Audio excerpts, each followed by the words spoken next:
En la Semana Santa, especialmente del jueves al domingo, sucedieron cosas muy importantes. Si ponemos énfasis en nuestra redención y en la misión de Jesús, nos enfocaremos en su muerte en la cruz. Si ponemos énfasis en el fundamento de nuestra fe, pensaremos en el evento de la resurrección el domingo santo, la Pascua. Si ponemos énfasis en la iglesia, pensaremos en la cena del jueves santo, donde instituyó la Eucaristía, ¿no? Y si ponemos énfasis en la batalla espiritual, pensaremos en la oración en el huerto de Getsemaní. Fue el comienzo del Viernes Santo, luego de la última cena, cuando Jesús se enfrentó al último asalto del maligno. Allí debió luchar horas contra la tentación. Jesús ahí reflexiona sobre lo que debería pagar con su muerte y el precio por redimir los pecados de la humanidad. Tenía que decidir entre su gloria eterna y evitar el dolor versus pagar todos los pecados de la humanidad para liberarla. La lucha fue contra el maligno de la misma forma que había sido unos días antes en el ayuno de 40 días, preparándose para la pasión, ¿recuerdan? Por lo tanto, es un paradigma para nosotros cuando estemos en grandes tentaciones, pensando que la tentación es permanente, nunca se acaba en nuestra vida cristiana. Este hecho que estamos hablando ocurrió en el huerto de Getsemaní, donde había una presa para elaborar aceite en la ladera del Monte de los Olivos. Jesús iba a menudo ahí con sus discípulos y esa noche llevó a Pedro, Santiago y Juan para orar con él. Ellos se durmieron y Jesús tuvo que despertarlos 2 veces. Y ahí es cuando se ve más claramente el comienzo del abandono de sus discípulos. En esa lucha espiritual, recuerdan, Jesús sudó sangre. Y finalmente resolvió el conflicto cuando aceptó que se hiciera la voluntad de su Padre en lugar de la suya. Y recién ahí, cuando Jesús aceptó la voluntad de su Padre le envió un ángel para fortalecerlo. Y fue entonces que se puso en marcha. Y el suceso sigue cuando aparece Judas, le da un beso para identificarlo y finaliza cuando lo llevan preso. Esto es recordado desde los primeros tiempos del cristianismo.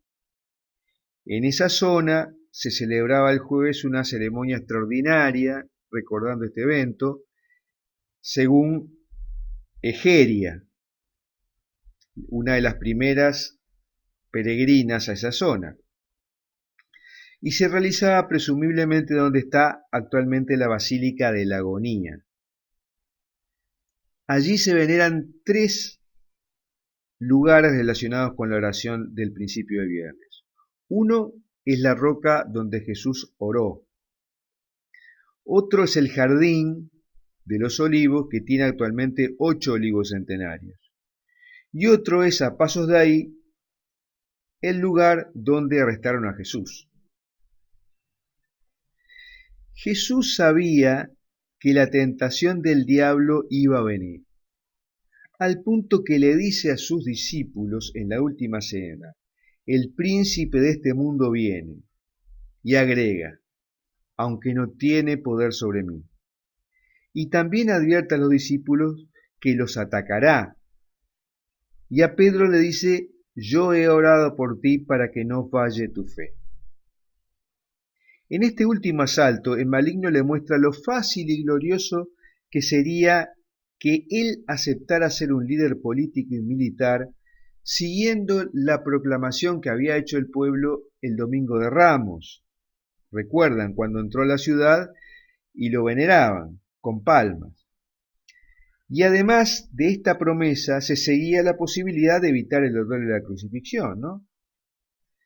Pero sabemos que el maligno es un mentiroso y la proposición no tiene sustento real.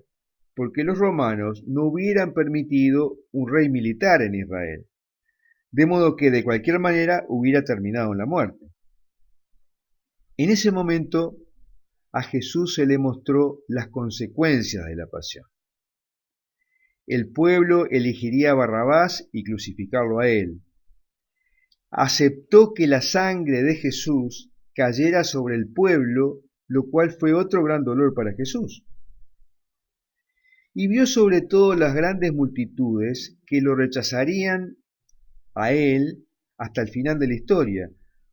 O sea, que se iba a sacrificar para redimir a una humanidad que le sería indiferente, ingrata, que lo abandonaría y lo rechazaría. Y entonces llega el momento en que Jesús acepta la voluntad del Padre y es ahí que el Padre le envía un ángel para consolarlo. La tradición dice que fue el arcángel Chamuel, que es uno de los 7 arcángeles que menciona la Biblia, pero uno de los 4 de los que no dice el nombre. Chamuel significa el que ve a Dios. Y la tradición dice que su misión es trabajar a favor de la armonía, sanar las relaciones y fortalecer la relación con Dios. Por lo tanto, es un ángel que capacita a las personas para hacer la voluntad de Dios y por eso lo envió el Padre. Pero lo envió después que Jesús asintió la voluntad del Padre. De modo que los ángeles estaban alrededor de Jesús en el huerto de Getsemaní, pero actuaron recién cuando Jesús solucionó su conflicto. O sea que no estaban actuando los ángeles porque Jesús no se lo pedía. Porque como Dios tenía claro que debía sufrir esta tentación para cumplir plenamente la redención. Este fue el acto más importante para rescatar la creación del pecado, porque fue cuando Jesús decidió plenamente su crucifixión. Y toda esta secuencia culmina en el grito final de Jesús cuando estaba en la cruz. Todo está terminado. Y al respecto de esta reflexión te quiero hacer una pregunta. ¿Sientes algo especial cuando meditas esto en el primer misterio doloroso? Me gustaría conocer tu opinión.